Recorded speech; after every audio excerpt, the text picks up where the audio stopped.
Hello students, आज है day 5। Almost हम अंतिम पड़ाव के लिए तैयार हैं। ठीक है, प्रोफेशनल एथिक्स में हम लोगों ने एक मुहिम चलाई है बच्चों। हम लोगों ने 20 जुलाई से ये सारे वीडियोस आपके लिए पोस्ट करना शुरू कर दिया है। आज है 5th day of the series. ठीक है, आई होप आप लोगों ने डे 1, 2, 3, 4 पढ़ लिया होगा। आज हम लोग जो कंसेप्ट पढ़ने वाले हैं, again that is relating to professional ethics. This is one of the most important topic for your CA final examinations, so make sure that you are maintaining the consistency, completing your homeworks in time. Before we start discussing the core content, as always I want to tell you all about my plus as well as iconic batches guys. हमारे plus as well as iconic batches में पूरे core, मतलब हम लोग कहते हैं ना syllabus जहाँ पे कंप्लीट होते हैं, वैसे सारे कंटेंट्स आपके iconic batch plans and plus batch plans में है एट अन अकेडमी। सो बेनिफिट्स जो है वो है फिजिकल कॉपी ऑफ बुक्स मिलने वाली है। ऐसे ही कंसिस्टेंट तरीके से हम लोग पूरा कोर्स कंप्लीट करने वाले हैं। Multiple doubt solving session, chapter wise test series मैं खुद पर्सनली आप लोगों के लिए लेती हूँ। तो ये सारे बेनिफिट्स हैं अपने बैचेस के। So do evaluate the courses. We have already launch the batches for November 22 as well as for May 23। Audit सार कोड यूज़ करने से आपको मैक्सिमम डिस्काउंट भी मिल जाएगा। इसके पहले वाले पार्ट्स पढ़ने के लिए डिस्क्रिप्शन बॉक्स में मैंने लिंक दे दी है। और कोई क्वेश्चंस है आपको? शुरू करें आज का कंटेंट। चलिए लेट्स गेट स्टार्टेड।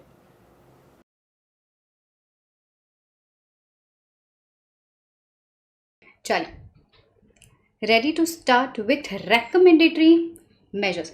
तो अब तक जो देखा था वो क्या था? वो था काउंसिल गाइडलाइंस जो मैंडेटरीली फॉलो करनी ही करनी थी। मैं ये नहीं कह सकती यार इंस्टीट्यूट ने बोला है 20 ऑडिट ले लो बट 30 ऑडिट ले लो बट मैं 40 ले लेती हूँ, ठीक है ना, मेरी मर्जी। नहीं नहीं नहीं नहीं नहीं नहीं। अब तक के लिए जो काउंसिल गाइडलाइंस देखी, these all were mandate in nature. अब जो हम देखने वाले हैं, these are recommendatory in nature. And हाँ, let me just clarify that these are not the provisions of Chartered Accountancy Act. ये sections नहीं है, ये सिर्फ recommendation है जो ICAI देना चाहता है, क्योंकि CA fraternity में CA के जो members इसमें है, fraternity है, इसमें हमारा bonding रहे, integrity रहे और dignity के हिसाब से हम लोग काम कर सकें। So talking about the first thing, वो लोग कहते हैं कि जो ब्रांच ऑडिट है ना, आप लोकल ऑडिटर्स है उनको दे दिए। मैम समझा नहीं, समझो। एज आई टोल्ड यू, मेरी हेड ऑफिस है मुंबई में एंड मेरी ब्रांच ऑफिस अलग अलग सिटीज़ में है। ठीक है, सो अब ICAI कहता है कि यश भाई साहब, आपका तो इतना बड़ा ऑफिस है, आप अगर हेड ऑफिस का ऑडिट कर रहे हो ना, ये हो जाने दीजिए कि जो ब्रांच ऑडिट है वो उस एरिया के, उस विसिनिटी के लोकल ऑडिटर्स को एज एन एंगेजमेंट मिल जाए।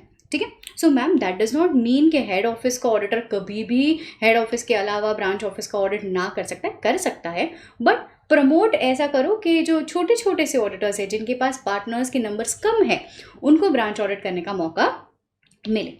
So branch audit of the company should not be conducted by the statutory auditor having 10 or more partners, but it should be conducted by the local firms. हाँ, it should not just sound as a restriction. It is not a restriction, but just trying to promote the local auditor के लिए work. When we talk about joint audits, अब देखो, अगर मेरी company के लिए मैंने आपको एज एन ऑडिटर अपॉइंट कर लिया and I want some another joint auditor to join you, के जॉइंट ऑडिटर्स के नाम पे आप दोनों मिल करके मेरी कंपनी का ऑडिट कीजिए, एक आप और एक छोटा है firm mister XYZ and associates. आपने मुझे क्या बोला कि अरे मैम ये XYZ एंड एसोसिएट्स के साथ मैं नहीं काम करने वाला, इतना छोटू सा पिद्दू सा अभी तो प्रैक्टिसिंग स्टार्ट किए, मैं नहीं मैम उसके साथ ऑडिट कर सकता। ऐसा ना करें। इंस्टीट्यूट कहता है यू शुड प्रमोट कि जो बड़ी बड़ी फर्म्स है उसके साथ जॉइंट ऑडिटर्स छोटी छोटी फर्म्स हों। अगर कंपनी एक बड़ी फर्म के साथ छोटी फर्म को एज जॉइंट ऑडिटर अपॉइंट करना चाहती है तो आप कृपया इसे मना ना करें। You should not object it. So, in case of the large company, the practice of associating the practicing firm with less than 5 members as joint auditor should be encouraged. छोटी छोटी firms less than 5 members जिनके पास है उसको promote करना चाहिए। If the client desires, अगर मैं ऐसा चाहती हूँ, if the client desires to appoint such a firm, छोटा firm as a joint auditor, you should not object. The senior firm should not object. The ratio between qualified and unqualified staff, what should be the ratio between the qualified and unqualified staff? हम लोग कहते हैं at least 5:1. 1 qualified staff के सामने 5 unqualified staff हो सकते हैं. Unqualified staff excluding peons, typists, articles, क्योंकि ये टेम्पररी प्रोफेशनल वर्क है. अनक्वालिफाइड स्टाफ में आते हैं जो आपके फाइनल जिसका क्लियर नहीं हुआ है, आर्टिकलशिप हो गई है, अकाउंटेंट्स, ये सारे लोग अनक्वालिफाइड स्टाफ में आते हैं. तो 1:5 का ratio. Again this is a recommendation, could be asked as an MCQ question. Next, disclosure of interest by the auditor in other firms. इसका मतलब क्या है? So see students, when I, mister A and mister B, हम तीनों partners हैं in the firm. I myself have my own practice. K and associates मेरी खुद की इंडिविजुअल प्रैक्टिसिंग है. ठीक है. So it is my duty कि मैं mister A as well as mister B को ये बताऊं कि सर मेरा खुद का प्रैक्टिस है जिसका क्लाइंटल बेस ये है. ठीक है. So the council has decided that is a healthy practice that the auditor should disclose all the payments received by them for any other services via other firms, via any other form of practice. Next, recommendatory. See, what is this? See, आज I am here in Mumbai. ठीक है. मैं कोई company को audit कर रही हूँ which is locally situated. वो खुद भी मुंबई में है. ठीक है. वो खुद भी मुंबई में है. Now in this particular case जहाँ पे हम बात करते हैं कि स्टूडेंट्स, एक कंपनी है जो मुंबई में ही है, मैं उसका कम फीस चार्ज करूँगी या ज़्यादा? Relatively less as compare to the auditor who is situated there in Delhi. जो फर्म दिल्ली में है वो शायद इससे ज़्यादा फीस कोट करे क्योंकि उनका ट्रैवल होगा, यहाँ पे स्टे होगा. सो यहाँ पे जो स्केल ऑफ फीस है उनकी ज़्यादा है, मेरी कम है. तो क्या मुझे मेरी फ़ीस बढ़ा देनी चाहिए या उनको उनकी फ़ीस कम कर देनी चाहिए? नहीं. So depending upon our own expertise, depending upon our own out of pocket expenses, the amount of fees which is quoted by ICAI is recommendatory in nature. November 2015 में इसके ऊपर क्वेश्चन आया था कि जो फीस है वो मैंडेटरीली फॉलो करनी होती है. कोई कंप्लेन कर सकता है क्या कि वो जो दिल्ली वाला ऑर्डर है वो तो बहुत ज़्यादा फीस कोट कर रहा है, खुशबू मैम तो एकदम ही अच्छे से किफ़ायती दाम में ऑडिट करवा करके दे रहे हैं? नहीं, no one can complain because these fees are recommendatory in nature. ना अब थोड़ा सा आगे बढ़ते हैं गाइज. अब तक के लिए हम लोगों ने क्या क्या कंप्लीट कर लिया है? We have completed schedule 1, schedule 2, recommendatory guidelines, council guidelines, everything done. Now जो उल्लंघन किया है, प्रोफेशनल मिसकंडक्ट इतना जो पड़ा है, उसके लिए डिसिप्लिनरी एक्शन भी देखना होगा. So what is disciplinary action? थोड़ा सा फॉर्मुलेट कर लेते हैं एक स्टोरी टेक्निक से, then we will go ahead. See, assessment procedures कैसे शुरू होते हैं? शुरू होगा बाय अ पर्सन जो चाहता है कि प्रोफेशनल मिसकंडक्ट के अगेंस्ट में कोई एक्शन लिया जाए. तो there is a person named as mister, जो हर बार किसी ना किसी की बुराई करता रहता है. सो यहाँ पे है एक person mister Ankit. He goes to disciplinary directorate of the company, he goes to the disciplinary directorate of ICAI. ठीक है. अंकित भाई साहब ने डिसिप्लिनरी डायरेक्टोरेट ऑफ ICAI को कहा कि आपके अंदर रजिस्टर्ड है एक पर्सन जिसका नाम है नेहल. क्या है? नेहल. तो डायरेक्टर ऑफ डिसिप्लिनरी डायरेक्टोरेट ने कहा कि क्या किया है नेहल मैडम ने, नाम तो बहुत बड़ा है इनका. तो अंकित भाई साहब ने कहा कि जो नेहल मैडम है ना, she is a practising chartered accountant. जब भी उनकी शादी हो रही थी तभी उन्होंने अपने इनविटेशन कार्ड में अपने आप को CA डेजिग्नेट किया था. सर ये तो सॉलिसिटेशन हो गया. ऐसे करके अंकित भाई ने एक कंप्लेन लॉन्च कर दी है डिसिप्लिनरी डायरेक्टोरेट के पास. अब डिसिप्लिनरी डायरेक्टोरेट ने पूरा केस स्टडी किया, देखा कि Nehal is a practising chartered accountant. Nehal madam की जब भी शादी हो रही थी तभी उन्होंने इनविटेशन कार्ड में अपने आप को CA डेजिग्नेट किया था. की फ़र्क पैदा है? ओके, ऑफिस का एड्रेस भी लिखा था, यहाँ पे फ़र्क पड़ेगा. बट ये सिर्फ अपने क्लोज फैमिली मेम्बर्स को दिया था, मतलब कोई प्रोफेशनल मिसकंडक्ट नहीं है. डिसिप्लिनरी डायरेक्टोरेट ने अंकित भाई ने दी हुई जो कंप्लेन है उसको आगे एंटरटेन किया ही नहीं. ही अंडरस्टूड कि this is not falling under professional misconduct. He close the case. Now case 2. अंकित भाई ने हार नहीं मानी. अंकित भाई झलकू पड़े. वो CA के अगेंस्ट में जो भी मेंबर थे ना, हाथ धो करके नहीं, नहा धो करके पड़ गए. अंकित भाई फिर से गए डिसिप्लिनरी डायरेक्टोरेट के पास. उन्होंने बोला, सर डिसिप्लिनरी डायरेक्टोरेट, सर सुनो, there is a person named as miss Dimple. She is also practising chartered accountant. उन्होंने कहा बोलो. हाँ, तो बोलते हैं मिस डिम्पल ने कोई ऐसे फर्म के फाइनेंशियल स्टेटमेंट साइन किया where in she is substantially interested. तो डिसिप्लिन डायरेक्टोरेट ने कहा कि आप आपकी कंप्लेन दे दीजिए, मैं खुद देखता हूँ ज़रा है कि नहीं, फिर आगे देखता हूँ। Discipline directorate was studying the case of miss Dimple. और ये होने के बाद डिसिप्लिन डायरेक्टोरेट को लगा हाँ यार, मिस डिम्पल ने तो बहुत ही गलत काम किया यार। उसने ऐसे फाइनेंशियल स्टेटमेंट साइन कर दिए हैं जो कि सब्सटेंशियली इंटरेस्टेड थी वो। ये शेड्यूल 1 में आता है या शेड्यूल 2 में आता है? शेड्यूल 2 में आता है। तो नाउ डिपेंडिंग अपॉन शेड्यूल 1 का मिसकंडक्ट है या शेड्यूल 2 का मिसकंडक्ट है, ये disciplinary directorate will pass on this case to either BOD और DC, बोर्ड ऑफ डिसिप्लिन और disciplinary committee. Board of discipline के पास शेड्यूल 1 के सारे केसेस जाएंगे, डिसिप्लिनरी कमेटी के पास सेकेंड शेड्यूल के सारे मिसकंडक्ट के केसेस जाएंगे। करंटली BOD के पास नहीं, करंटली ये केस DD ने आगे फॉरवर्ड कर दिया है DC को, डिसिप्लिनरी डायरेक्टोरेट को। एक बार ये केस DC के पास जाएगा और DC एंटरटेन करेगा कि हाँ यार मिसकंडक्ट है या नहीं है। अगर DC डिसाइड कर ले हाँ डिम्पल ने गलत काम किया है, डिम्पल मैडम ने गलत काम तो किया है, DC अपना फैसला सुना देगा। डिम्पल मैडम को फाइन करवा सकता है, रिमांड, जो मेंबरशिप कैंसिल, जो उनकी मनमर्जी के हिसाब से हो DC डिसिप्लिनरी कमेटी एक्शन ले सकता है। जैसे ही डिसिप्लिनरी कमेटी का ऑर्डर आया, डिसिप्लिनरी कमेटी ने भी डिम्पल मैडम को गुनहगार घोषित कर दिया। गुनहगार घोषित करने के बाद डिम्पल मैडम को बहुत बुरा लगा। रोती रोती वो गई है एपीलेट अथॉरिटी को। किसके पास? एपीलेट अथॉरिटी के पास, जिनके पास उन्होंने अपील दर्ज की।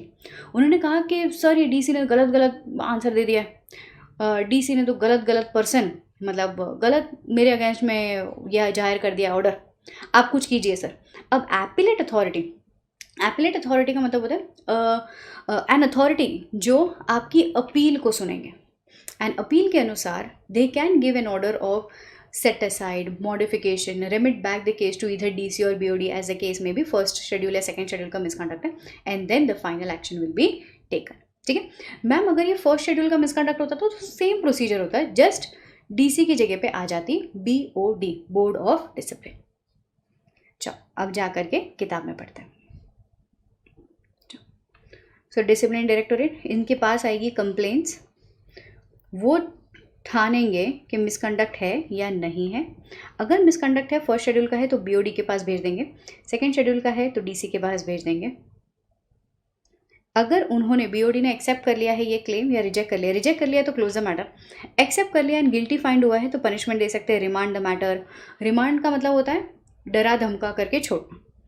Removal of the name up to 3 months MCQ आ सकता है, fine up to 1 lakh. Second schedule का है, गिल्टी फाइंड हुआ है तो remand, removal of the members up to the duration as they may deem fit, fine up to ₹5 lakh.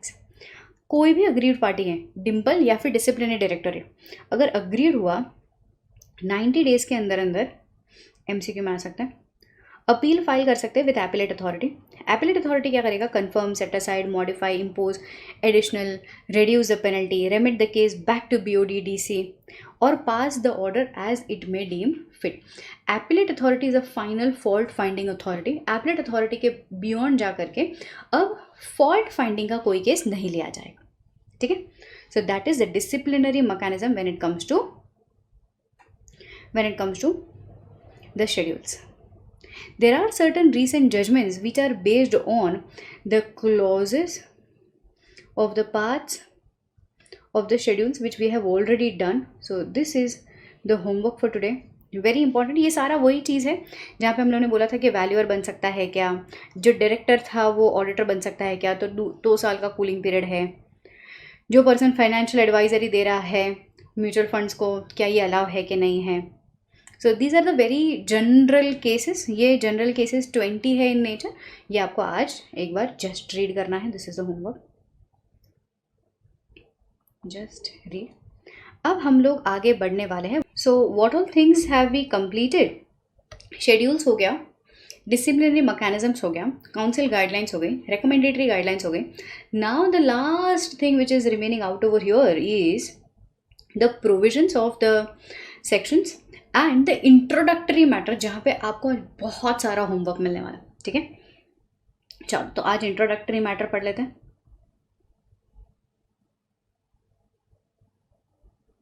या here you go. I am very sure that आपको ऐसे 200 के confidentiality clause, ethical requirements वाले clause याद होंगे। नहीं है तो आज होमवर्क मिलने वाला है। या सो ओवरव्यू ऑफ दिस कोड। जो प्रोफेशनल एथिक्स का कोड है ना, बटा हुआ है 4 भागों में। स्पेसिफिकली देखने जाए तो 5 भागों में, बट उन्होंने नंबरिंग ऐसे दिए 1 2 3 4, 4A एंड 4B वैसा। सो पहला वाला पार्ट जो है it is talking about the fundamental principles. Part 2 जो है it is talking about the professional accountant in service. Part 3 जो है is talking about professional accountant who are in practice, public accountant. And then they have given us some independent standard 4A और 4B में। 4A में they have spoken about review engagements and 4B में they have spoken about related services. तो independence in सारी चीज़ों में कैसे करें, ठीक है। सो यहाँ पे फंडामेंटल प्रिंसिपल्स के बारे में बताया है, एजुकेशन, इंफॉर्मेशन, ये सारी चीज़ बताई है उन्होंने। ये मैंने आपको स्टार्टिंग में इंट्रो में बताया था कि what are moral principle and what are professional ethics, वो डॉक्टर वाला एग्जाम्पल। एंड ऑल्सो स्टूडेंट्स, या येषु सप्तेषु जागृति, this is the motto and this is our institute का मोटो कि जब सारा संसार सो रहा है तब हम देश की भलाई के लिए काम कर रहे हैं, ठीक है। सो या येषु सप्तेषु जागृति, जागृति सुना है तो हमारा अमित अलर्ट हो गया, is adopted and it actually denotes vigilance, ठीक है। Awakening when the world is asleep. Next we talk about fundamental principles. Fundamental principles में आता है कोपी। रिमेंबर कोपी, ऐसे 200 में पढ़ा था। Confidentiality, objectivity, professional due care, professional behaviour, professional competence and integrity. So आज आपका सबसे पहला होमवर्क है ये कॉपी के इंस्टेंसेस आपको पढ़ने हैं। इसमें से क्वेश्चन आ सकता है कि कॉन्फिडेंशियलिटी का मतलब एक्चुअली क्या होता है, ठीक है। तो जो चीज़ मैंने आपको ऐसे 200 में समझाई थी वो आज आपको रीड करनी है। कॉन्फिडेंशियलिटी क्या है, उसको कहाँ यूज़ करना है, प्रोफेशनल कॉम्पिटेंस क्या होता है, ड्यू डिलिजेंस क्या होता है। तो ये सारा पॉइंट्स आपको ऐसे 200 में मैंने बताया था कि व्हाट इज़ एथिकल रिक्वायरमेंट्स। आज आपका एडिशनल होमवर्क है guys, don't miss this. I know this is very easy, this is already taught to you, but एक बार जस्ट रीड करना ही करना, don't skip this. Professional behaviour, integrity, ठीक है। तो जो छोटे छोटे पॉइंटर्स हैं ना इंटरनली, इसके ऊपर क्वेश्चन आ सकते हैं। नेक्स्ट, थ्रेट्स टू इंडिपेंडेंस में I made you understand safe, याद आ रहा है, self interest threat, self review threat, advocacy threat, intimidation threat, familiarity threat. So ये थ्रेट्स तो हमें पता है, ये आपका होमवर्क है। मैम ये है क्या, समझाओ तो ज़रा। आई टेल यू स्टूडेंट्स, कुछ ऐसे सर्कमस्टांसेस है जैसे कि मैंने पैसे इन्वेस्ट किए हैं कंपनी में, मैंने ये किया है कंपनी के लिए, मैंने वो किया है कंपनी के लिए। सो इन दैट पर्टिकुलर केस उन्होंने सर्कमस्टांसेस दिए हैं कि देखो ऐसा ऐसा हुआ ना, तो इसको हम लोग बोलेंगे सेल्फ इंटरेस्ट थ्रेट। इसके ऊपर आई एम मतलब ब्लाइंडली मुझे ऐसा इंट्यूशन हो रहा है कि MCQ क्वेश्चन आएगा ही आएगा। वो लोग ये बोलेंगे कि मिस्टर अमित, इन्होंने, he is having close business relationship with the client, ठीक है, बताओ ये कौन सा थ्रेट है, सेल्फ इंटरेस्ट थ्रेट है, सेल्फ रिव्यू थ्रेट है या क्या है, ठीक है। तो ऐसा एक केस दे देंगे इन सर्कमस्टांसेस के बेस पे और फिर आपको बोलेंगे कि बोलो बेटा ये कौन सा थ्रेट है। So make sure that you are reading this, this is your homework. Familiarity threat, ये सारा सब कुछ हो चुका है अपना। Evaluating threat, addressing threat and safeguards. देखो इवैल्यूएटिंग थ्रेट्स का क्या मतलब होता है, जो सेफ है ना उसको हम लोग को इवैल्यूएट करना होता है कि देखो कहीं ना कहीं आज ऑडिटर अमित के लिमिटेड के पास 2 साल से जा रहा है, तो कहीं ना कहीं वो फेमिलियरिटी आ गई। तो अब अमित को ये देखना है कि वो ये जो थ्रेट है वो रीजनेबल है या नहीं है, ठीक है, एक्सेप्टेबल लेवल का है कि नहीं। हाँ वो रिस्पेक्ट करता है मैनेजमेंट की, वो डायरेक्टर्स के साथ एक बार डिनर करने के लिए भी गया था, बट हाँ ये इतना फेमिलियर नहीं है that it will influence his decision. So ये चीज़ कौन डिसाइड करेगा, ऑडिटर खुद। तो एक्सेप्टेबल लेवल है कि नहीं है, रीजनेबल है कि नहीं है, थर्ड पार्टी को इन्फॉर्म करना है। So whenever we feel के जो थ्रेट है वो मतलब हम लोग कहते हैं ना कि पानी नाक से ऊपर चढ़ गया है, तो जो थ्रेट है वो रीजनेबल नहीं है, सो अगर हमको लगता है कि मुझे प्रोफेशनल अकाउंटेंट, मुझे कोई एक्सपर्ट की एडवाइस लेनी है, कोई अनदर पार्टी से बात करनी है रीजनेबल चीज़ों के लिए, सो वो आप कर सकते हो। देन सो मैम अगर मुझे लगा कि थ्रेट्स जो है वो रीजनेबल नहीं है, so how to address that threats, you try eliminating those circumstances, उस सर्कमस्टांसेस से ही पीछा छुड़ा दो। दूसरा, apply safeguard. What is apply safeguards? जैसे अमित को पता चला, डायरेक्टर हर बार अमित को कहता है कि सर आइए ना ज़रा ट्रिप पे जाते हैं बाहर, सर आपको गिफ्ट भिजवाता हूँ, सर आप चिंता मत कीजिए, आपको एडिशनल पेमेंट कर देता हूँ। अब अमित को समझ गया they are trying to influence me, तो अमित क्या करेगा? अमित सेफ गार्ड लगा दे, अरे sir I am so sorry, I don't accept gifts. ठीक है, दिल पे पत्थर रख करके ही सही वो ऐसा करेगा, which will allow him to reduce the threats. या फिर last but not the least, Amit बोलेगा सर अगर ऐसा ही चलता रहा ना, आई एम सॉरी मैं ऑडिट कंटिन्यू नहीं कर पाऊंगा, क्योंकि ऑडिट में मेरा इंडिपेंडेंट रहना ज़रूरी है। That is eliminating the threats. Safeguarding actions. What is safeguarding actions? अगर अमित को लगा कि इंडिपेंडेंस एकदम ही ट्रिगर हो रहा है, so what will he do in order to make sure that the quality of audit is intact? Additional help ले लो, एक्सपर्ट अपॉइंट कर लो, अपने काम का रिव्यू करवा लो, कोई ऐसी टीम को एंगेज कर लो जो इंटरनली कनेक्टेड ना हो। So assigning additional time, appropriate reviewers appoint कर लो, यूज़ डिफरेंट पार्टनर्स एंगेजमेंट, दो अलग अलग टीम्स को यूज़ करो, जहाँ पे नॉन अश्योरेंस एंगेजमेंट कोई दूसरा टीम देख रहा हो, involving other firm to reperform that part of engagement, separating the terms when dealing in the different matters of confidentiality nature. जो टीम है कॉन्फिडेंशियल मैटर्स है उसमें टीम्स अलग कर लो, टर्म्स अलग कर लो। Now, this is the most important topic for the chapter, as guys this NOCLAIR, non-compliances with laws and regulations, non-compliances with laws and regulations is a newly added point up in professional ethics. What is non-compliances, NOCLAIR? So this is somewhere laws and regulations you might have studied under essay 250. तो ऐसे 250 में और इसमें क्या अंतर है, क्या भेद है, मैं बताती हूँ। सो हम लोग कहते हैं in the course of providing professional ethics, professional services to the client, हम लोग कैरी आउट करते हैं हमारा professional activities for an employer, professional accountant. We may have come across the instances जहाँ पे हमारा जो क्लाइंट है failed to comply with laws and regulations, और हमें सस्पेक्ट है कि हमको ऐसा लग रहा है कि यार नॉन कंप्लायंसेस है। सो इन दैट पर्टिकुलर फैशन हम लोग कहते हैं you need to communicate with the client, employer, TCWG कि यस यहाँ पे नॉन कंप्लायंसेस पाया गया है, कॉन्ट्रावेंशन है। ओके, सो मैम इसकी ज़रूरत क्या है? Some important facts about NOCLAIR, इसकी ज़रूरत क्या है? How this is different from essay 250? essay 250 you apply only in case you are conducting audit of your client, but in case you are not conducting audit of your client, you are conducting any other assurance services, तो भी आपको non compliances देखना है, that is as per NOCLAIR. So NOCLAIR will be applicable if the accountant encounters or is made aware about the non-compliances, suspected non-compliances in providing the professional services. He is not responsible for investigation any which ways. Expert of law is not required. देखो हमें lawyer नहीं चाहिए, तो बोलता है खाली judgements चाहिए और एक्सपर्टाइज चाहिए। NOCLAIR भी यही कहता है। There are certain matters expressly out of the purview, consequences of non compliances हमारे हिस्से में नहीं आता है। Matters that are clearly inconsequential और relating to the personal misconduct, जैसे कि हम जो कंपनी का ऑडिट कर रहे हैं उसके डायरेक्टर ने पर्सनल लाइफ में कुछ फ्रॉड किया, we are least bothered about it. Disclosures which is contrary to law, तो as per the ethical standard boards हम लोग कहता है कि हम अप्रोप्रिएट अथॉरिटी को जाकर के नहीं बोलेंगे कि अरे इनकम टैक्स डिपार्टमेंट सुनो ना, हमारे क्लाइंट ने टैक्स की चोरी की, ये हमें नहीं करना है, because that is against law. So this is applicable only to auditing, this is applicable to all the professional services. NOCLAIR, while being alike to essay 250, is further ahead to take into account non-compliances that cause substantial harm resulting into consequences in financial and non-financial terms.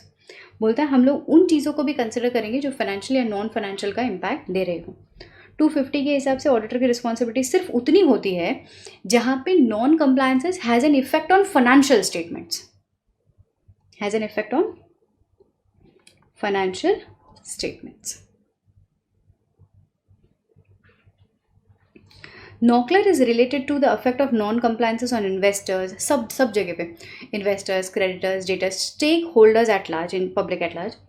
ऐसे 250 ने stake holders define नहीं किया है कि यार ये non compliances with laws and regulations किसको impact करेगा, तो एक स्टैट्यूटरी ऑडिटर अलॉट हो जाएगा। That is not given under 250। As per NOCLAR, in exceptional circumstance, the professional accountant might become aware about an imminent breach of laws or regulation that would cause a substantial harm to interest। बोलता है कि यहाँ पे कुछ ऐसा exceptional circumstances हो सकता है कि the professional accountant might become aware about the breach of law। Non compliances यहाँ पे जो है उसमें हम लोग सिर्फ उन्हीं नॉन कंप्लायंसेस को देखते हैं जिसका इम्पैक्ट स्टेक होल्डर्स पे है नहीं है, I don't care, financial statements पे है या नहीं है, उतना हमारा पॉइंट ऑफ कंसिडरेशन होता है। सो अगेन यही वाला point. So when I talk about NOCLAR is wider view, ऐसे 250 is a narrow view. Noclair, non-compliances of laws and regulations will be taking into consideration while providing the professional services to your client. This is with regards to while providing auditing services to the clients. This Noclair, when I talk about Noclair, is concerned with all the stakeholders, debtors, creditors, investors at large. 250 ने कोई भी stakeholders define नहीं किया है। Noclair talks about all the implications of non-compliances when it comes to financial or non-financial terms. ऐसे 250 is concerned only about those non-compliances which has material misstatement effect, the risk of material misstatement on the financial reportings. Sorted? So how to respond? Responding to non-compliances with laws and regulations. So in case of employment, आप service में हो या फिर आप auditing कर रहे हो। अगर आप सर्विसेज में हो तो आप सीनियर अकाउंटेंट को जा करके बताइए। कोई भी ऐसा प्रोफेशनल पर्सन जिसको आपको लगता है कि नाउ ही इज़ रिस्पॉन्सिबल, उनको जा करके बताइए। अगर आप ऑडिटिंग में हो तो वहाँ की टीम से बात कीजिए, TCWJ से बात कीजिए। What are the steps to be taken? Non compliances को रोकना है, addressing the matters, determining whether the further action is needed or not, understanding के क्या मैटर है, कैसे अप्रोप्रिएट अथॉरिटी तक ये पहुँचाया जाए, seeing that the company is now complying with laws, advises लेना, डॉक्यूमेंटेशन कर लो। कोई इमिटेंट ब्रीच है जो इमीडिएट कुछ मेजर इम्पैक्ट लाने वाला है, उसके लिए चेक कर लो कि क्या है, ये ब्रीच से क्या इम्पैक्ट आने वाला है, एंड चीज़ों को डॉक्यूमेंट रखो। So that was the concept of Noclair, which was newly added, the most important concept in professional ethics। ठीक है,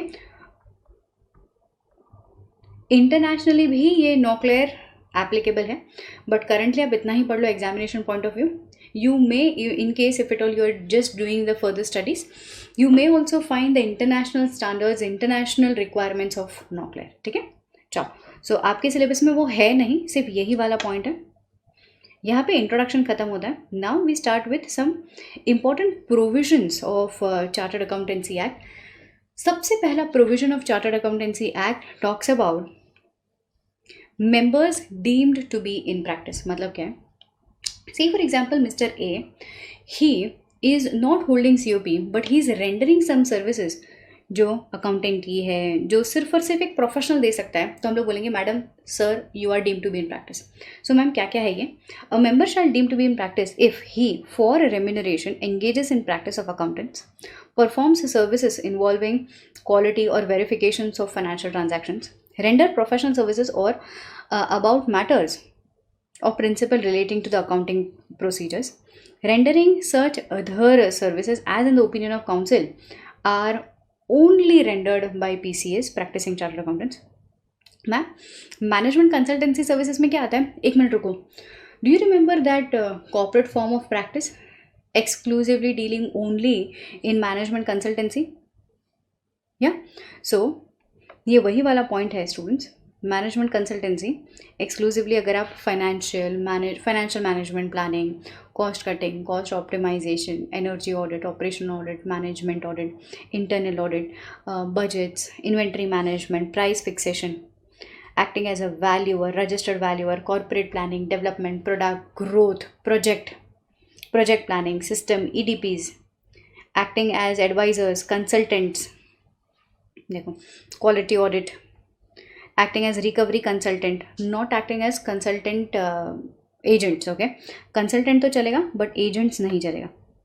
रिकवरी एजेंट्स आपको शोभा नहीं देता, ठीक है। इंश्योरेंस के लिए भी एडवाइजरी दे सकते हो, कमीशन एजेंट्स नहीं बन सकते।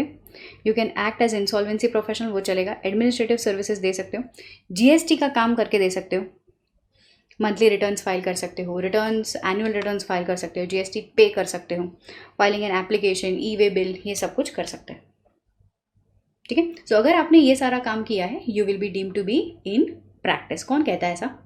Section 2(2). Next, talking about section number 5. Section number 5 talks about associate and fellow chartered accountant. Fellow chartered accountant का मतलब वो होता है कि the member of institute is in continuous practice for a period of 5 years or more. जहाँ पे more than equals to 5 years आपने associate बन करके काम कर लिया, तो स्टार्टिंग के 5 साल आपको एसोसिएट माना जाएगा। जैसे ही आपका 5वां साल इन प्रैक्टिस खत्म होता है, आपको फेलो माना जाएगा। मैम की फ़र्क पैदा है? फ़र्क पड़ता है, सीनियोरिटी आ जाती है, ठीक है। So when you are in your first 5 years of practice, you will be regarded as ACA, associate member of institute, and after 5 years in practice, you will be regarded as FCA, fellow chartered accountant. Ma'am एक मिनट, doubt है, मैं आज chartered accountant बन गई, मेरा नाम institute के मेंबर्स के रजिस्टर में, मैं प्रैक्टिस में नहीं हूँ, तो मैं क्या कहलाई जाऊँगी? एसोसिएट या फेलो? एसोसिएट, ठीक है। सो ACA कहलाया जाएगा for every person who has his name in the register of member.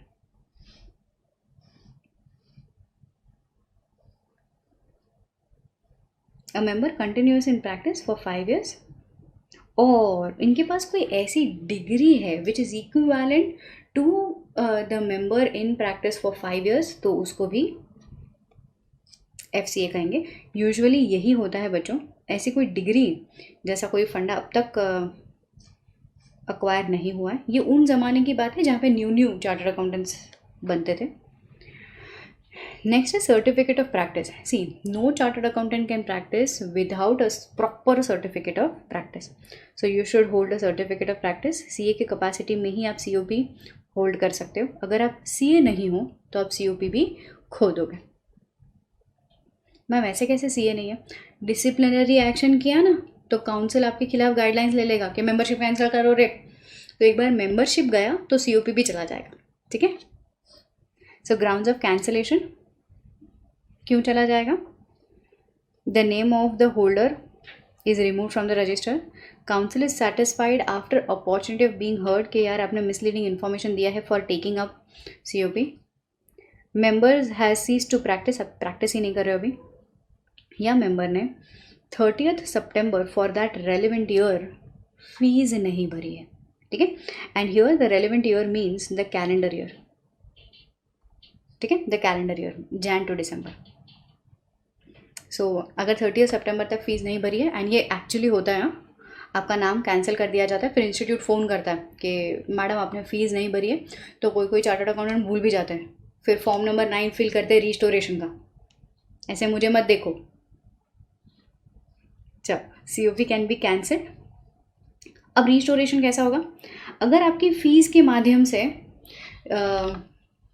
Cancellation हुआ है एंड आपने उसी साल में फ़ीस भर दी, मतलब सितंबर से दिसंबर तक आपने फ़ीस भर दी होती, तो रेट्रोस्पेक्टिव आपका नाम रिस्टोर हो जाता। नेक्स्ट ईयर में फ़ीस भरी है तो प्रोस्पेक्टिव नाम रिस्टोर होगा जिस दिन से फ़ीस भरी है उस दिन से। Application of restoration requisite fees are made in the same year, मतलब दैट इज टिल December, तो restoration shall be done from the date from it was remove, that is retrospective. In other case जैसे fees मिल जाती है इसको हम लोग बोलते हैं prospective. In case the removal of the name is done because of the disciplinary action, तो as per the order of that authority हम लोग ये रिस्टोरेशन करेंगे। Next is members to be known only as a CA। ये clause 7 जैसी बातें हैं कि जो पर्सन चार्टर्ड अकाउंटेंट है वो सिर्फ और सिर्फ अपने आप को एज अ CA डेजिग्नेट करे, and no other substitutes or additions will be entertained. You cannot designate yourself as merchant banker, issue advisor, consultant to issue, कुछ नहीं। Section 8 talks about disqualification and disabilities of the member who are disqualified to act as a member of institute. पहला, who has not attained the age of 21 years, who is unsound mind and so judged by the competent court, who is an undischarged insolvent, who is discharged insolvent and has not obtained a certificate from the court that ये जो insolvency हुआ है that is because of misfortune. अब ये है क्या, समझो ज़रा. Yeah, so there is a person Mr. XYZ ने fraudulent activity की एंड उस फ्रॉड XYZ है कौन, पहले उनका बैकग्राउंड सुनो. He is a practising chartered accountant, a leading practicing chartered accountant, but he is very very very corrupt. बहुत fraudulent activity कर रहे हैं. ये जो इतना रिच जैसा लुक आया है ना उनका, वो उसी कारण है क्योंकि 2 नंबरी पैसा लेते हैं. ठीक है. अब इनके खिलाफ में सब लोगों ने कंप्लेन की एंड लाइबिलिटीज़ लग गई, लाइबिलिटीज़ पे लाइबिलिटी एंड अनलिमिटेड लाइबिलिटी आ गई इन पे. बिकॉज इन पे अनलिमिटेड लाइबिलिटी आ गई, एक ऑफिशियल असाइनी अपॉइंट हुआ, इनके पास पैसे ही नहीं हुए, इनको इंसॉल्वेंट डिक्लेयर कर दिया. अब इंसॉल्वेंट डिक्लेयर करने के बाद इनकी सारी प्रॉपर्टी हम लोगों ने मतलब ऑफिशियल असाइनी ने बेच दी. प्रॉपर्टी से जो भी पैसा आया वो सारे जो भी पर्सन थे जिनको डैमेजेस फेस हुआ था उनको लौटा दिया. ओके, इनकी इंसॉल्वेंसी यहाँ पे समाप्त होती है. अब क्या इनको एलिजिबल मेंबर ऑफ इंस्टीट्यूट मानेंगे? नहीं. वो कहता है कि ये जो इंसॉल्वेंसी हुई ये बदनसीबी के कारण नहीं हुई, ये जो इंसॉल्वेंसी हुई है ये आपके काले कारनामों के कारण हुई है.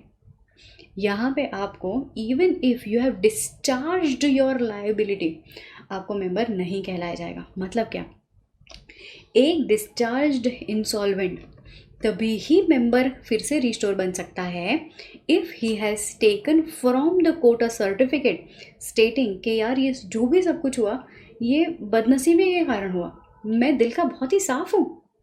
ठीक है. सो अगर you have not obtained such certificate you are still disqualified. You are convicted by the court, competent court in or outside India.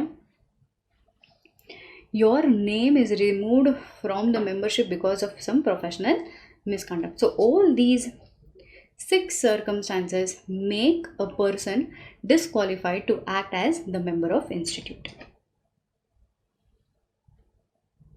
Next, constitution of council.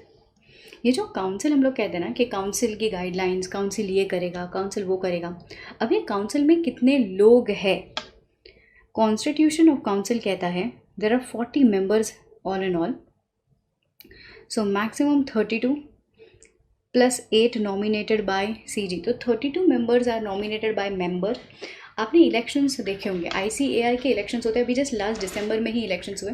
तो ICAI के जो सेंट्रल काउंसिल के इलेक्शंस होते हैं ना, as well as regional council के elections होते हैं. सेंट्रल काउंसिल इलेक्शंस में you will see there are elections conducted. तो हम मेंबर्स ही जा करके वहाँ पे वोटिंग करते हैं. तो these 32 members are selected by the members of institute and other 8 members are nominated by CG. तो कुल मिलाकर के 40 मेंबर्स होते हैं इन काउंसिल. MCQ क्वेश्चन है ये. नेक्स्ट आता है पर्टिकुलर्स ऑफ रजिस्टर. जो इंस्टीट्यूट रजिस्टर मेंटेन करता है उसमें name, birthday, domicile, qualification, date of entry, ये सारा चीज़ लिखा जाता है. Removal of the name from the registered if the member is dead. Request receive हुई है कि कोई पर्सन सामने से जा करके बोलते हैं कि इंस्टीट्यूट बस हो गया, माफ़ करें हमें आपका मेंबर नहीं रहना है, तो निकाल देंगे नाम. फीस नहीं भरा है या फिर आप डिस्क्वालीफाई हो जाते हो तो आपका नाम रजिस्टर से रिमूव कर दिया जाएगा. अब यहाँ पे मोस्ट इंपॉर्टेंट पॉइंट समझो.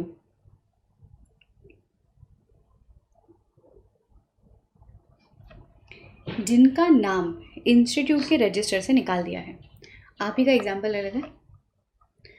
आपने कुछ ऐसे काम किए हैं जिससे इंस्टीट्यूट ने आपका नाम रजिस्टर ऑफ मेंबर से निकाल दिया. ठीक है. अब नाम निकाला है बट आपको दिमाग तो अभी भी है, आपके पास सारा नॉलेज DT IDT का अभी भी है. ओके, नाम आपका रिमूव कर दिया है बट आपके जो विसिनिटी वाले लोग हैं ना still knows that once upon a time you were a very leading practicing CA.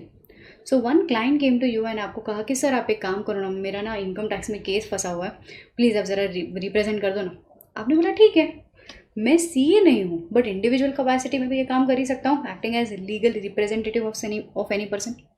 अब मुझे बताओ, अगर आपके पास वो क्लाइंट आता है can you accept that client in your individual capacity? Answer is no. ठीक है. So once your membership identity is lost, you can not even take that work which you could have taken in the professional capacity in your individual capacity also. जो काम आप सिर्फ CA की हैसियत से कर सकते हो, वो अब आप इंडिविजुअल कैपेसिटी में भी नहीं ले सकते अगर आपका नाम मेंबरशिप रजिस्टर से निकाल दिया गया है. ठीक है. ये दलील नहीं कर सकते, ये डिबेट नहीं कर सकते, मैम ये तो मैं इंडिविजुअल कैपेसिटी में ले कर रहा हूँ ना, मैं थोड़ी सीए की कैपेसिटी में कर सकता हूँ. नहीं, नॉट अलाउड. तो a CA whose name has been removed from the membership because, ये spelling mistake है बेटा, CAUSEHB, because of misconduct during such period of removal, जब तक नाम नहीं है, will not appear before various authority before whom he could have appeared in the capacity as a member of ICAI. ठीक है. This will be regarded as professional misconduct, other misconduct. ठीक है. Misconduct क्या होता है? मिसकंडक्ट का तो पूरा पार्ट पढ़ ही लिया है हम लोगों ने, मिसकंडक्ट. नेक्स्ट, फॉल्स क्लेम करना. आप सीए नहीं हो बट आप क्लेम कर रहे हो कि आप सीए हो. 1000 रुपये की पेनल्टी लगेगी पहली बार, दूसरी बार में 5000 रुपये की पेनल्टी लगेगी, 6 महीने का इम्प्रिजनमेंट और बोट. आप प्रैक्टिसिंग नहीं हो बट आप क्लेम कर रहे हो कि आप प्रैक्टिस में हो, सेम पेनल्टी है.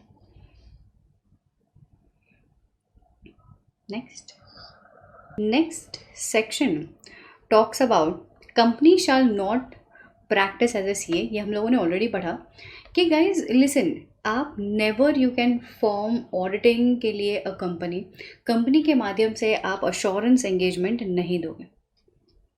ठीक है ma'am. Corporate form of entity exclusively for MCS, management consultancy services allowed है, इसके अलावा नॉट अलाउड है. This is done. The last important section for the companies, for the professional ethics, chartered accountancy है section number 27. क्या है समझो ज़रा.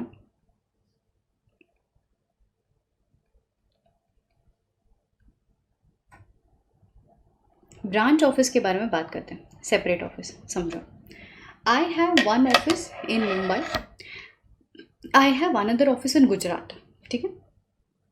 सो हम लोगों ने हमारा जो ऑफिस स्टार्ट किया था, I started from Mumbai, and Mumbai में काम इतना अच्छे से बढ़ने लगा, आप सब लोगों का साथ काम इतना बढ़ा कि हम लोगों ने मुंबई में ये जो बिल्डिंग में हमारी ऑफिस थी उसी के दूसरे फ्लोर में एक और एरिया ले लिया और वहाँ पे प्रैक्टिस करना शुरू कर दिया. ठीक है. अब मैं इंडिविजुअल कैपेसिटी में ये दोनों ऑफिस को हैंडल कर पा रही थी, जो फर्स्ट फ्लोर पे है और जो थर्ड फ्लोर पे है, इन द सेम सिटी प्रीमाइस. ठीक है, कोई दिक्कत नहीं. बट अब काम जो है ना वो इतना अच्छे से बढ़ रहा है कि मैंने मुंबई महाराष्ट्र से गुजरात में एक नया ऑफिस शिफ्ट कर दिया है. मैंने क्या किया, गुजरात में एक नया ऑफिस शिफ्ट कर दिया. अब क्वेश्चन ये उठता है, क्या मैं आधा दिन इधर फिर फ्लाइट लेकर के आधा दिन उधर फिर से आधा दिन इधर फिर फ्लाइट लेकर के आधा दिन उधर, ऐसा कर सकता है क्या? नहीं. ओके. क्यों नहीं कर सकते? एंड अगर ऐसा वो लोग अलाउ नहीं कर रहे तो उसके पीछे का कारण क्या है समझो ज़रा. अगर मैंने 2 ऑफिस लगा लिए, अब मैंने कोई आर्टिकल के भरोसे, कोई चार्टर्ड अकाउंटेंट के भरोसे, जो मेरा पार्टनर नहीं है, जो प्रैक्टिसिंग नहीं है, उनके भरोसे वो वाली ऑफिस छोड़ दी, तो हो सकता है पब्लिक इंटरेस्ट के खिलाफ कुछ काम कर लिया जाए. सोसाइटी चार्टर्ड अकाउंटेंट के नाम पे बहुत भरोसा करती है यार. तो हो सकता है कि because these 2 offices are very differently located, मैं इंडिविजुअली ये दोनों ऑफिसेज का काम अच्छे से ना संभाल पाऊँ, कॉम्प्रोमाइज़ हो जाए. Hence there came a provision under section 27, कहता है हर दूसरा ऑफिस में एक सेपरेट इंचार्ज होना ही चाहिए. एक सेपरेट इंचार्ज जो कि सीए की कैपेसिटी, प्रैक्टिसिंग सीए की कैपेसिटी रखता हो. बट मैम अगर दूसरा office just in the same city है, सेम टाउन है, सेम बिल्डिंग है, सेम प्रेमाइसेस है, जहाँ पे मैं कह सकती हूँ कि इंस्टीट्यूट आप दूसरा पर्सन मत रखने बोलो, मैं खुद हैंडल कर लूँगी, तो एक्सेप्शन है. Moral of the story, every separate branch, every दूसरा office should have a separate branch, should have a separate incharge. However, if the second office is in the same city, मेरी ही city में मैंने दूसरी office open की, is in the same building or premise, or it is just within 50 kilometers, कितना? It is just within 50 kilometers from the municipal limits in which my first office is situated, तो मुझे separate in charge रखने की ज़रूरत नहीं है, मैं अकेली वो दूसरी office as well as my first office handle कर सकती हूँ.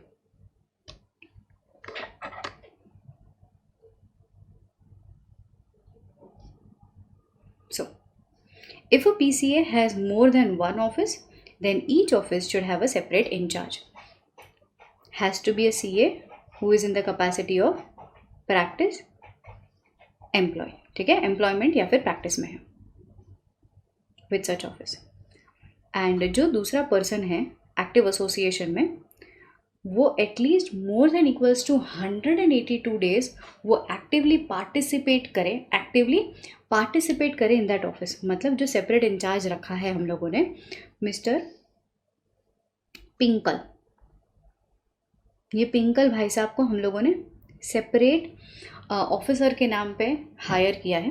Now he should at least for the period of 182 days visit that separate office. He should reside in the city where the office is situated. Exception किसको है? No separate in charge is required if the second office is located in the same premise, वही building के first floor second floor, same city Mumbai के मुंबई में, within 50 kilometers from the municipal limit of the city in which first office is situated. यह है municipal limits, पहली city है, यह है मुंबई, यह है मुंबई नगरी मेरी जान, वो मूवी में दिखाते ना, ये वो सिटी है जो कभी सोती नहीं है, ये है मुंबई. से ये मुंबई के म्यूनसिपल लिमिट्स हैं. यहाँ पे है मेरा पहला ऑफिस. म्यूनसिपल लिमिट्स के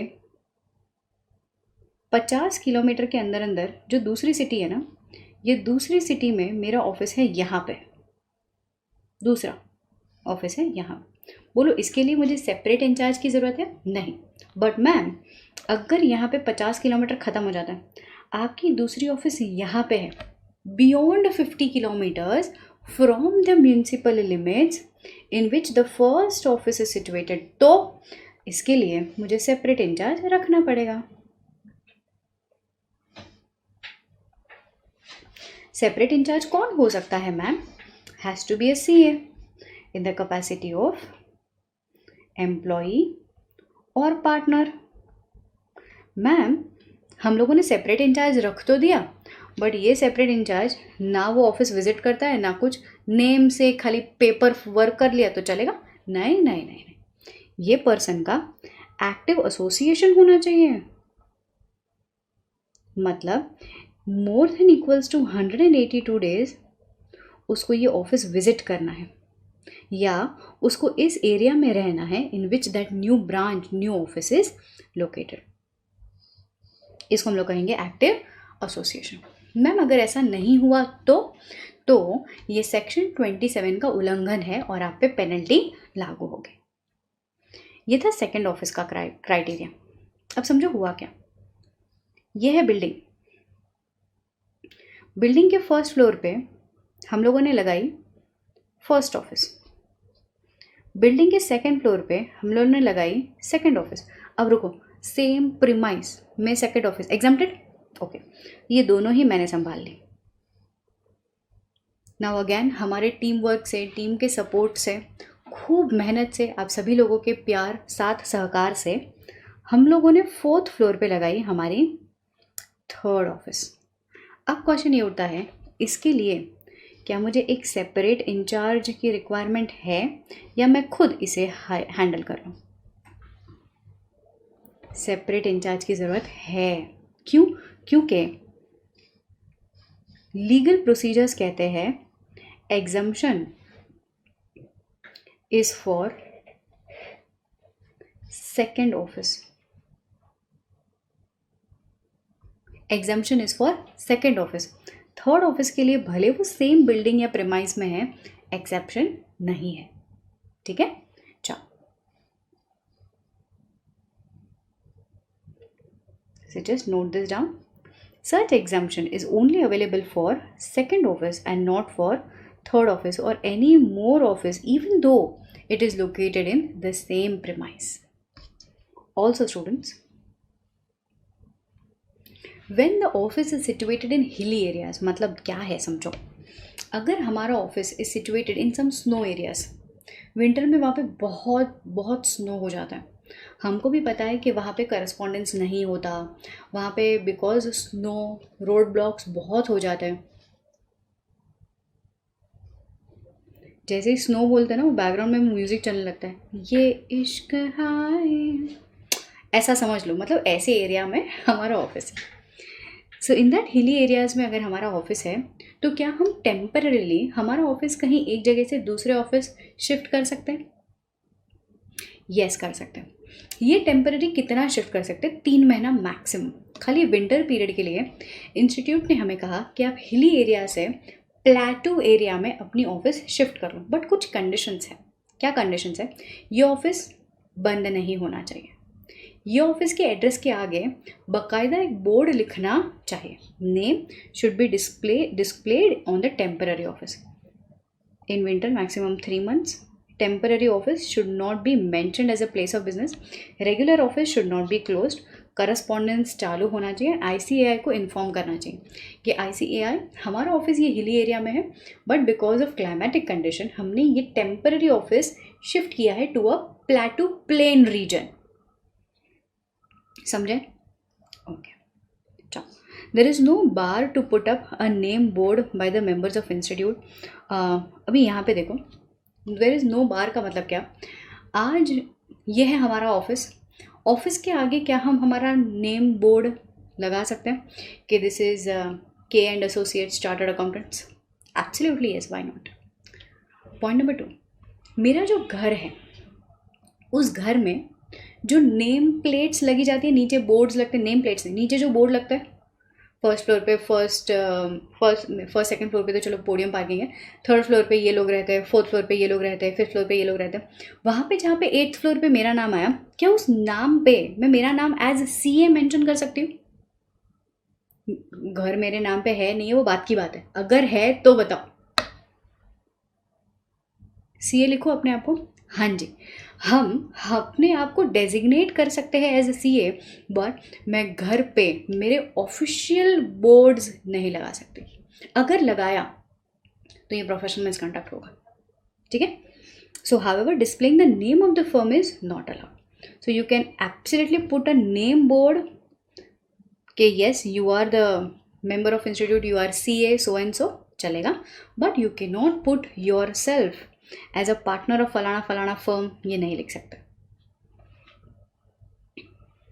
okay, next, some KYC norms. वो लोग कहते हैं कि जब भी इंडस्ट्री के ग्लोबल स्टैंडर्ड्स है गाइज, ये स्टैंडर्ड्स क्या कहते हैं कि आप कोई भी क्लाइंट का काम करो, आप क्लाइंट की पूरी डिटेल्स निकलवा करके करो. ठीक है? उनका नाम, अगर कंपनी है तो SIN, डायरेक्टर्स का DIN, registered address, work, objectives, MOA, AOA, तो ये सारा जो लीगल प्रूफ्स है ना, ये आप लो उनके पास से, उसके बाद इनका काम करो. अगर बाय चांस आपके क्लाइंट ने आगे चल करके कोई फ्रॉड कर लिया, अगर आपके क्लाइंट ने आगे चल करके कोई इलीगल एक्टिविटीज़ कर ली और आपसे पूछा गया कि अरे सर ये तो आपका क्लाइंट था, आप ये नहीं कह सकते अरे यार मैं तो सिर्फ एक सर्टिफिकेट दे रहा था, मुझे नहीं पता कौन है. KYC करना प्राइमरी है. ठीक है? सो क्या कहेंगे? The financial services industry globally is required to obtain this following information from the clients as KYC. अगर वो इंडिविजुअल है तो general information as PAN, Aadhaar number ले लो, बिजनेस का डिस्क्रिप्शन ले लो, copy of last audited financial statements ले लो. अगर ये कॉर्पोरेट क्लाइंट्स हैं तो उनके बिजनेस का डिस्क्रिप्शन, पेरेंट कंपनी का नाम, ऑडिटेड फाइनेंशियल स्टेटमेंट्स, आपका एंगेजमेंट क्या है, कंपनी का पैन, कंपनी का SIN, डायरेक्टर्स का DIN, डायरेक्टर का नाम, डायरेक्टर का address, type of engagement for other entities. तो ये जनरल इन्फॉर्मेशन है जो आपको एज अ प्रैक्टिसिंग प्रोफेशनल आपके क्लाइंट के पास से लेनी है. Understanding this for sure? पक्का? So there you complete all the important provisions of this chapter. तो यहाँ पे हमारा सारा का सारा कंसेप्ट खत्म होता है with regards to professional ethics. तो we started with schedules, provisions, disciplinary mechanisms, recommendatory norms, council guidelines. कुछ छोटी छोटी सी चीज़ें जो जनरल चीज़ें थी वो आज मैंने आपको होमवर्क के नाम पे दी है. प्लीज़ डू इट, कंप्लीट कर लीजिएगा गाइज इनको. या so this was the first day.